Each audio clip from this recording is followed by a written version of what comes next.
Welcome back to Aetheral Space 1.9. Hello, Tanhony. It's Dragon, that's what he sounds like. It's me, Dragon Hadrian. Ho ho. His famous catchphrase. Oh ho. It's me, Musashi. What's poppin'? No.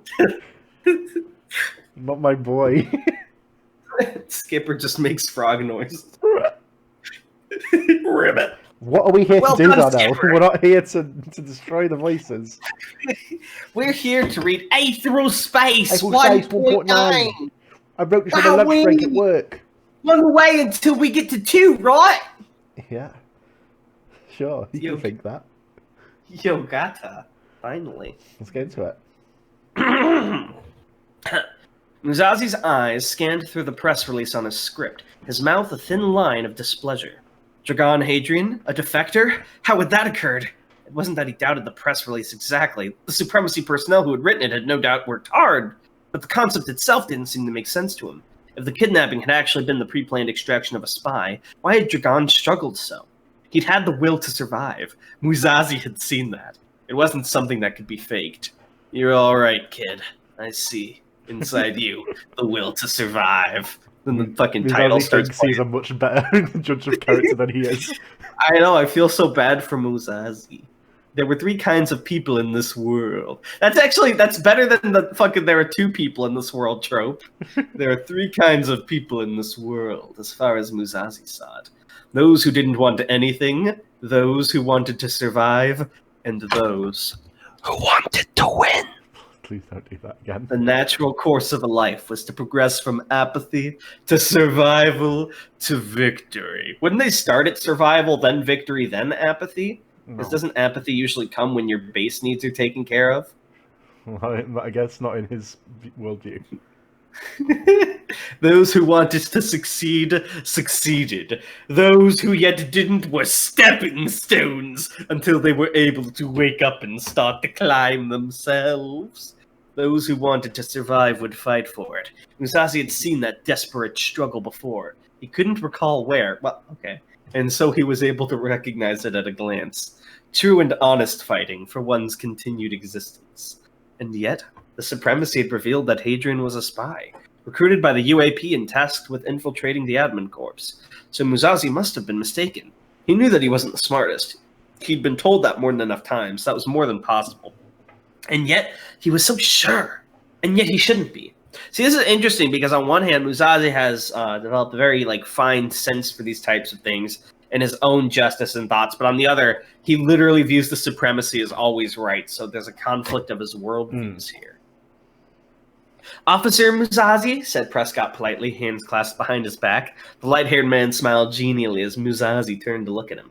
Shall we go in? The 2 of them stood outside the Neon 99, a club operated by this hyena character. Prescott had done an investigation into the hyena's operation in the past, so he'd been able to provide Musashi with the location.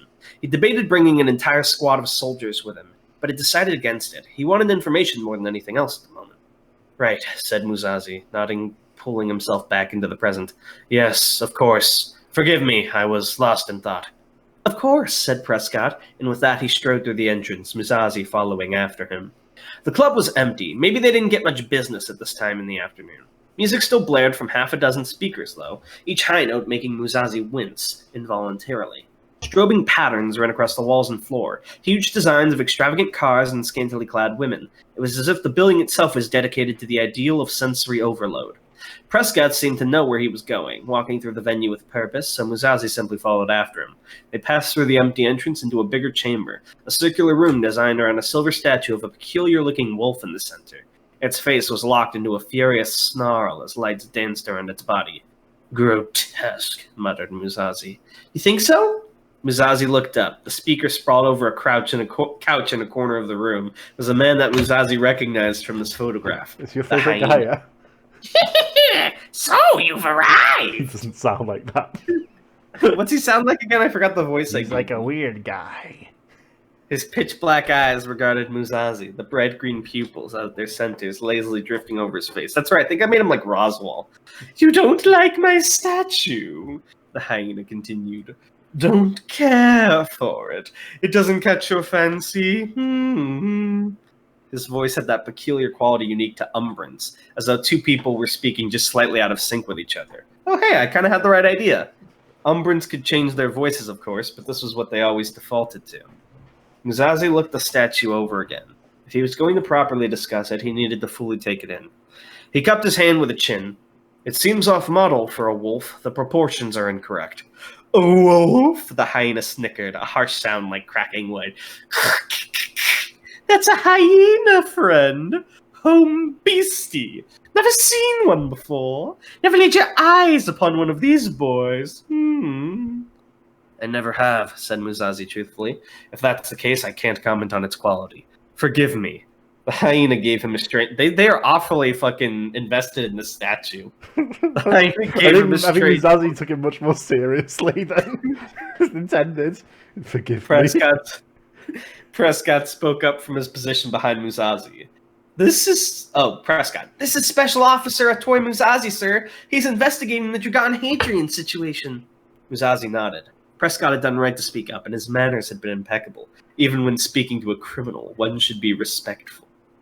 Situation, eh? The hyena purred. That's a good word for it. Bland boy kind of word. I like it. I like it. Early this morning, interrupted Musazi, raising his voice, security forces were called to a hangar on the outskirts of Breckcourt. When they arrived, they found signs of armed conflict between your employees and the group that kidnapped Dragon Hadrian.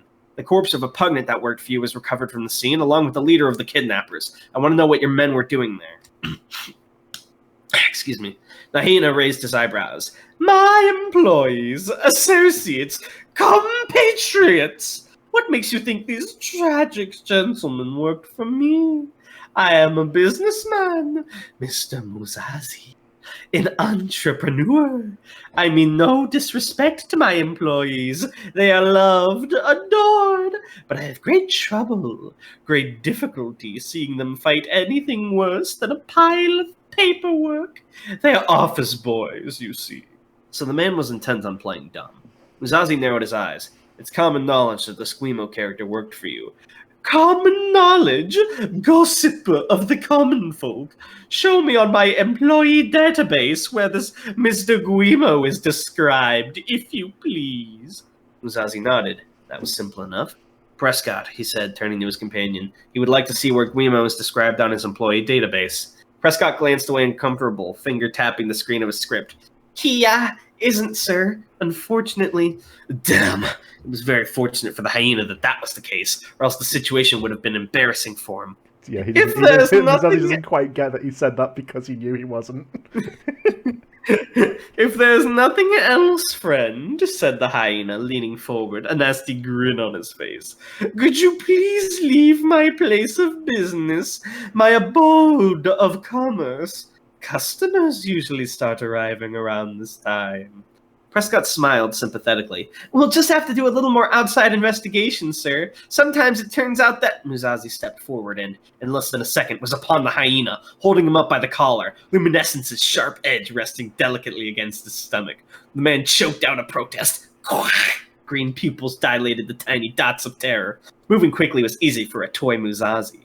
Aether enhancement on its own did a fine job of boosting an individual's speed, but his own unique application of it helped out even more. Over many months of training, Musazi had developed the ability to focus his Aether into a single point and blast it out as a propulsive force, much like the thrusters of a spaceship. So long as he knew the direction he was going and there was nothing in the way, he could be devastatingly fast.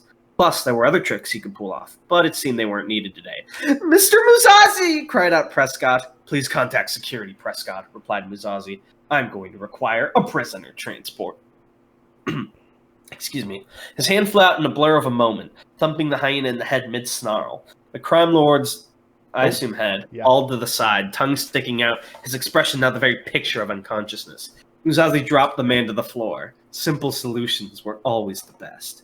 Lord Mayor Ricale ran a nervous hand through his hair as the report came in.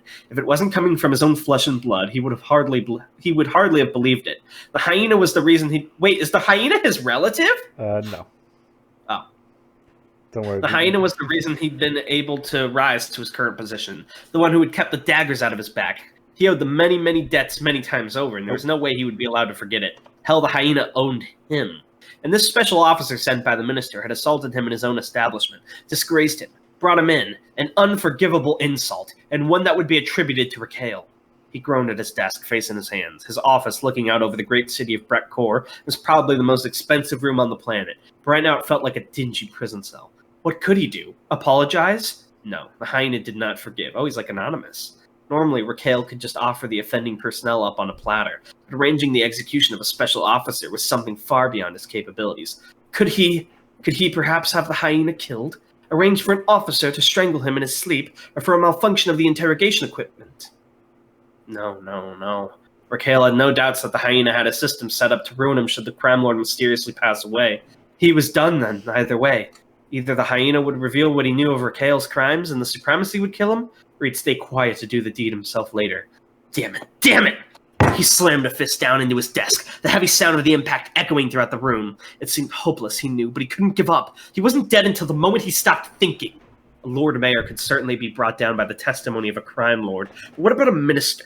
Goalie had managed to suppress information regarding Hadrian's kidnapping for a good amount of time. It would be no difficulty for him to suppress leaks from someone like the hyena. If he could just take that position, he could live. He could prosper. First, he needed to take the prerequisite steps. He tapped a button on his script, and a holographic voice display flickered into existence over his desk. With the flick of a finger, he set it to contact the tower's prison wing. "Sir," came the tinny voice of the prison master. "The dissident," Raquel growled. "The one Atoy Muzazi brought in. Bring him to me." Is that the hyena, or is this a different guy? That'd be Skipper. Oh, shit. All right, do you want to take over? My throat's like kind of phlegmy today. Ruth furrowed her brow once again as she looked at the news article. This whole idea of Hadrian being defected didn't make any sense at all. Anyone who'd seen her kicking me around the room could attest to that. I guess Muzazi can't, because he's brainwashed. Someone had an angle of this, obviously, but she couldn't figure out who they were or what the angle was. She glanced over the table to Hadrian, who was sat there scrolling away on a bulky last-gen script he'd managed to pickpocket. He was going through all the information on his arrest warrants, probably asking himself the same questions she was. They were sat in an abandoned apartment in one of the more run-down areas of the district, a tiny wood-rotted abode consisting of a kitchen and bedroom, which could only be considered separate rooms if you were very generous and very desperate. "You sure you want to do this?" she said after a moment, interrupting the silence. He glanced up at her. "Do what?"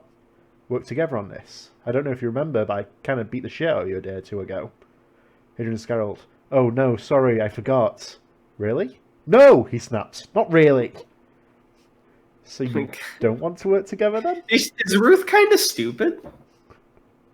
Or like gullible? There's a lot of gullible people in this story. Hadrian put down the script and looked at her. "Listen," he said. "For some reason, every person on this planet who appreciates the value of money wants to see me shot. You and your buddy is the only people I know of who won't turn me in, mostly because you'll get shot too. I help you bust your friends out, you get me off this planet with my brainstem intact. Is that really so hard to understand?" "Fine," word Ruth, pouting as she leaned back in her seat. "Don't gotta be an asshole about it." So this is funny to me because Hadrian's obviously a dick, but Ruth is also really fucking stupid. This is the worst combo. This is fucking Redditor meets Brainlet. Regards side. Oh, we got a perspective shift. Whoosh. It's like fucking possessing someone in fucking Beyond Two Souls. Forgot that game existed. Regards side. Of all the people he could be stuck with, it had to be Ruth Blaine, who clearly had the mental capacity of algae and the nerve of an exploding sun. "I'm not being an asshole," he said. "You were being an asshole when you hunted me down, kicked me in the ribs, and dragged me down to this hellhole." Blaine looked away. "That's not fair. You don't even know why we were doing it." "Okay, why were you doing it?" Blaine looked further away. Skipper knows. Dragon buried his face in his arms, screaming a muffled scream of frustration. "Oh my fucking god!" That's me when they're arguing about this instead of doing the plot. He was putting his fate in the hands of this person? He was supposed to break into a secure military installation with only this idiot to help him? "What?" said Blaine, having the audacity to be offended. "It's called delegation. Need to know basis. All the militaries do that." "You're not a military, Blaine," said Dragan, his voice still muffled. "You're 3 idiots in a spaceship. 4? He gave her a desperate look. "Please don't group me in with you. I'm actually begging." I think he meant Serena and Bruno. that is actually what they meant. She meant, yeah.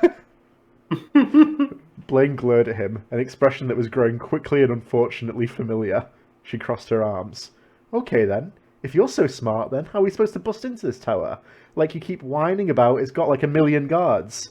I'm not whining, explains Dragan calmly, his patience saint-like. I would hardly call his patience This is from his perspective. He is describing his patience here. He is the hero, da. I'm just being realistic. Well, answer the question then. Realistically. Fine. Dragan leaned forward and brushed the mountains of dust off the table between them. Then with a finger he drew a long, tall cylinder using the detritus still remaining. Blaine cocked her head. What's that supposed to be? It's the tower. Looks like shit. No, it looks good. Anyway, it's just an example. It seems to me that in order to break your guys out of the tower, step one is getting into the tower. Ooh, how realistic of you. He shot her a glare. They're so petty.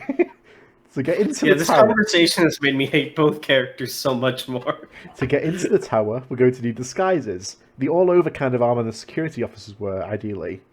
Blaine nodded. I can see how that would work for me. I'm kind of average size, but you're like the size of a bean, to be honest. Wouldn't it be obvious who you are underneath the armor? I'm not short, said Graham, looking away. Besides, I'm sure there are loads of short security officers. I'll blend in easy. Wow, that's manlet mentality right there. Was this you? Yeah, stop! Please! I'll kill you. Blaine considered the plan for a moment, hands to her chin, nodding sagely as if any kind of thought was going on in that void she called her brain. If we beat up some officers and take their stuff, wouldn't they know to watch out for us? They keep track of each officer's equipment pretty heavily too. How are we supposed to get around that? Are you going to hack them or something? Dragan raised an eyebrow. Why would I hack them? Well, you're a Cogiton, aren't you supposed to be smart? He rolled his eyes. This was the kind of stereotyping he expected from a backwater rebel. I am smart. That doesn't mean I've taken a computer hacking course. You don't suddenly become good with computers once you reach a certain level of intelligence. Yeah, but once you reach a certain level of intelligence and your job involves a lot of computers, wouldn't you think to study that hacking course? So you can't do it. I could do it if I wanted to, I just don't want to. How do you hack armor? Well, it's like the systems on it. Blaine was giving him a distinctly pitying look, which if anything only made him more annoyed. Every second he was forced to be in a company he regretted the decision to join up with her. He'd be running for it the first good chance he got, to be sure. In regards to the disguises, he said slowly, considering things, we'll just have to take the risk that they'll be on high alert. So long as we're careful ourselves, not themselves, we should still be able to sneak in. Then we'll break your friends out, steal a supremacy ship from one of the shuttles. That probably should be hangars there. This is weird because these aren't even typos anymore. These are weird word choices. This is just Tanhony writing when he's clearly like mentally drained. And get blasted out the sky on the way out. That last part of the plan, I don't like it. Can we change that? Dragan waved a hand. We'll think of something when it comes to that. He said, very deliberately not mentioning the insane plan already brewing inside his archive. It's the archives is Mind Palace, Yeah. right? I feel like we should come up with something now. He shot her a serious look. We could sit around and talk about it, yeah. But while we do that, your friends are in the Heart Building, having God knows what done to them. How long do you think it takes before security decides to jump straight to execution? Not very long at all, I would think. This is time sensitive. Oh, Dragan's a meanie. Meathead. That's fucked up. Blaine paled. Clearly loyalty to her comrades was something that drove her. Dragan would have to remember that. It could be useful. We find some officers, she said quietly, staring down at the table, more to herself than him. We take the snuff, we sneak in, we bust them out, we leave. Right, Dragan nodded. It's easy, we can do that. We can. All he had to do was validate her confidence. She wanted to believe she could do it, so she'd accept his confirmation. People were easy like that. Wow, look at this fucking manipulation. Next chapter, he's going to start gaslighting her. Who's Skipper? You said you were going to let me leave, remember? Did I? Yes. So, why would it be that easy? Oh, I guess I must have. Well, he certainly hoped they were. I mean, you are a cogitant. He'd already figured out the last stage of his plan, and he'd need to keep his wits about him to pull it off. In order to get out of the system intact, they'd need a hostage. Someone important who the government absolutely wouldn't want to lose, and Dragan had his eye on a candidate, the man who'd apparently ordered this manhunt for him, Lord Mer Raquel. So Raquel was mentioned in the newspaper? Yeah. Did that come up earlier, or is this just like... This is just the information. Dragan smiled silent to himself. He was nothing if not vindictive. I This chapter was a little bizarre for me. Mm. I'm still enjoying it, but this one, that conversation made me hate both characters a lot more. Wow. But I feel like I don't know, they're just bickering and being really mean to each other. But we're gonna get to the action soon, and I can feel it. And when the action starts, I think it's gonna be a lot more exciting, and it's probably gonna pick up a little bit. There can be But no just like- friendship without hatred. Who said that? Me. I have friendship for you without hatred sometimes. Yeah, but that's because I bully you. Oh. They have not yet decided who is the bullier and who is the bullied. They have not yet decided who is the Tanhony and who is the Darnell in this They archetype. both want to be the Tanhony. No, they both want to be the Darnell, duh. Only one's short enough, though. I'll kill So, you. anything to I'll say kill before we get to the next video? I'll eliminate you without a trace. I'll smash you flat. Well, that's it All for the this other archetypes. episode, boys and girls. Yeah, oh yeah, and if you didn't want to hear us read or you want to check it out, it'll be up on Royal Road when this episode goes up. Just, take a look there. It'll probably be in the description. It will be. You'll see it there. Yeah. You better Look, click on it's it. already there. I'll kill you if you don't. He'll do it. See you soon.